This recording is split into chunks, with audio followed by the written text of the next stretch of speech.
Oops. Hello, everybody. This is Between Two Teachers. We talk about all the critical issues facing education and our children. So today is Friday, February the 11th, and we have a lot of November 11th. Thank you. So anyway, my name is Consuelo Lara. Hi, and my name is Madeline Cronenberg. And this is our Veterans Day, November 11th episode of Between Two Teachers. We'll begin, as we always do, with our land acknowledgement. We pause to acknowledge that we have gathered on the ancestral territory of Huichin, which is part of the unceded land of the Chochenyo and Karken-speaking Muwekma Ohlone people.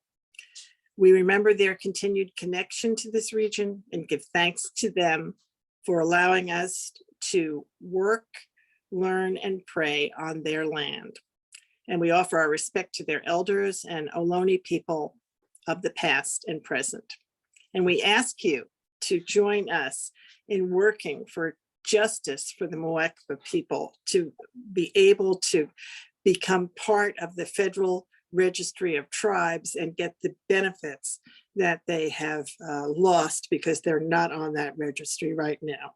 And we'll link you to, or you can Google it or get linked to what steps you can take to support the Muwekma people in that effort. And also to be sure that your school systems are certain to focus their education on centering Native issues and the Native history of the state of California.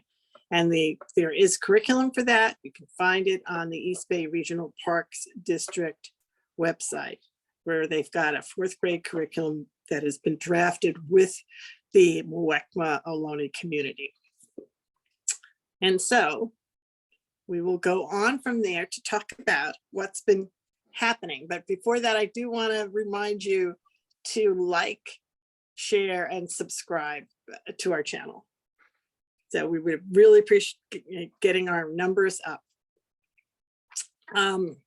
What's happening nationally is we had an election this week, right? And the interesting thing was, at least in California, most of the folks who were supported by the parent revolt groups were not successful. But the big one that was successful is the one we've talked about here, which is Prop 28. There they are, right? And that passed. And that means that children in California will now have preserved arts funding. So if as the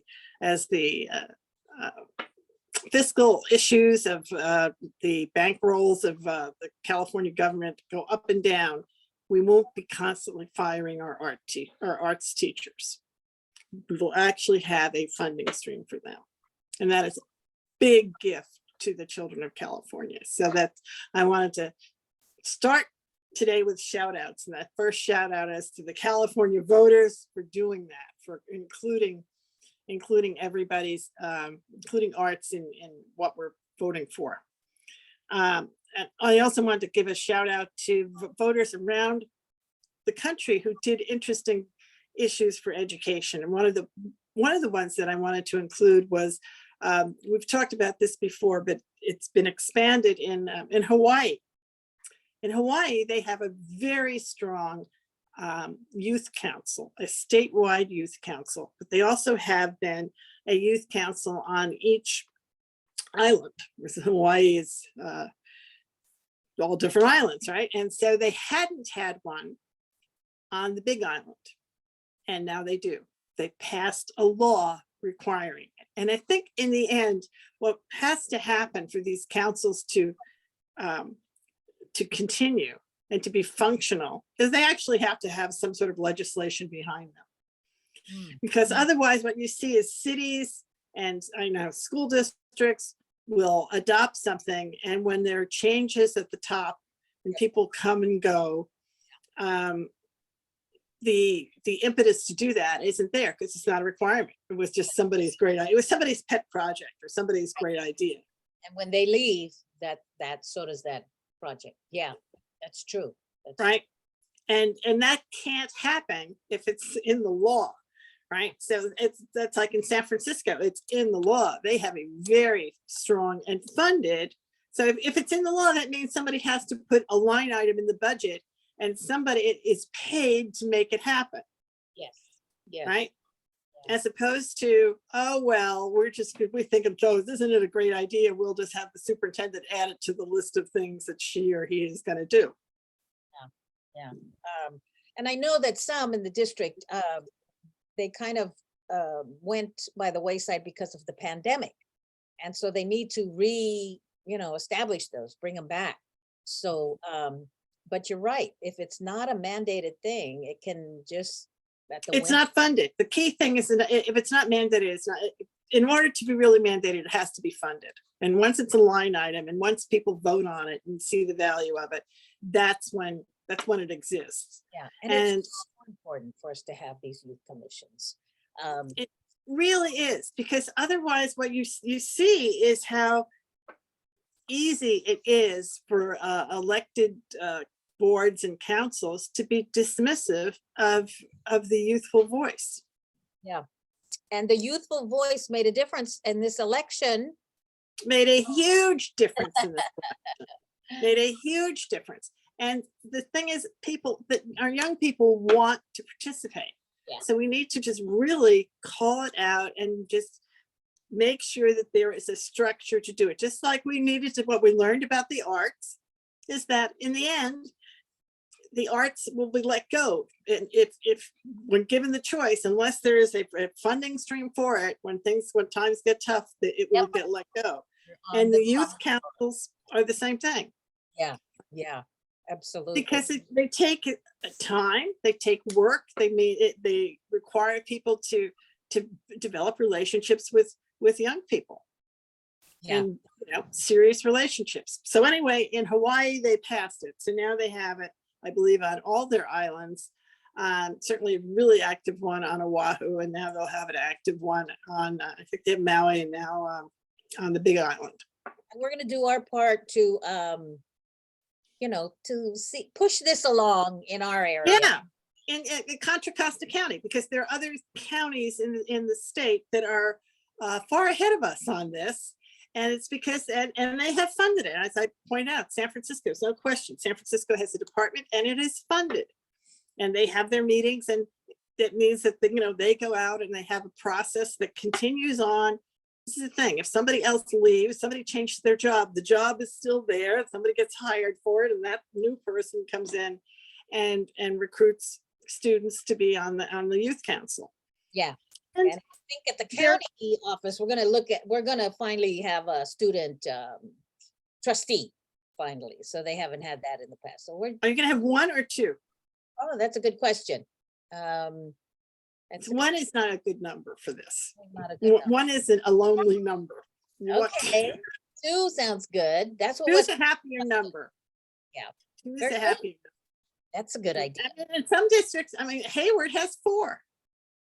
Oh, Hayward has 1 from each of their comprehensive high schools. wow. And they have at every meeting, their student trustees, the 4 of them each give a report from their high school. Yes, that I'm gonna make sure. Yes, absolutely. Right. And that's what we're about. That's why wouldn't we be doing that? Right. And do it at the beginning of the meeting. Yep, that's what I thought too. Do it first. It should be like number 1. Let's hear from our students. Let's hear from our students. So you don't wind up dismissing them, because otherwise that's what you're doing. Yeah. Otherwise that is what happens. And so we're proponents here for student voice. Absolutely. And student voice needs to have advocates, and that's and it's got it. So there is growth in student voice in other places now, and just wanted to call that out. The other things I just wanted to call out, the other big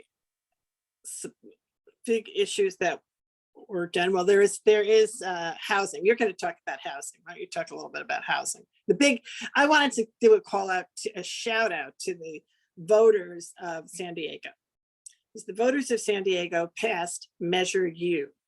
And Measure U is a school bond to help rebuild many of the schools that are dilapidated in San Diego, as they are across America, because so many of our schools were built in the last century, in the 60s and 70s, and they're older buildings. But in addition to the rebuilding of schools, Measure U includes money to build 500 units of workforce housing in San Diego. Wow, that's awesome. That's a model, right? And they're not the first, they're following other places. San Francisco's got them, Oakland has it, Berkeley has it, Jefferson has it, Santa Clara has it, and I'm sure there are many more, and maybe others that had it on the ballot this November that I'm not aware of, but I know that San Diego is the next big one Yeah, that and we really want to follow. that personally that housing, we've had some on the Concilia, we've talked about homelessness, housing. It's like a moral imperative that we have to be leaders in this, especially at the county level, to not just teacher housing, but workforce housing. And bring these people together all at the same table to look at this issue. And like it was also brought up in the survey done by the new Office of Racial Equity and Social Justice, that's one of the issues that is one of the systems where there's a breakdown when it comes to people of color and inclusion. And so there's just so many aspects of it. We've got to push this. We've got to have this as a priority, a real big priority, workforce housing countywide. And there have been bills that have been passed. There are new strategies available that support us in doing this, that are available from Sacramento, and we need to just do it. Yes. That is the thing. The thing that is that there has to be political will to actually move forward and do things. And school districts and counties are not being forced to do it, but they should, in order to be, if you're aware of your circumstances, if you are going to say, as a school district or a county, you want to attract and retain your workforce, this is the number one way to do it. Yeah. And so, the bills have been passed to allow this, make it easier. So it's a top down and a bottom up. We've really got to bring these people together and move on this. This is right. Because of the teacher shortage and others. So it's a big issue. And to understand that the voters, the voters of San Diego are a conservative group of voters, and the fact that they passed Measure U and that their taxpayers understood also how important it was. And so there wasn't that opposition that exists oftentimes to a tax measure, bond measures that are on ballots. They didn't. They worked with them together, and they all came together, including the Taxpayers Association, to work to pass Measure U. Yeah, I think it would have so much support that we don't realize it. It's, from all levels. So just need to bring people together. Exactly. Just have to kick it off. Have to kick it off.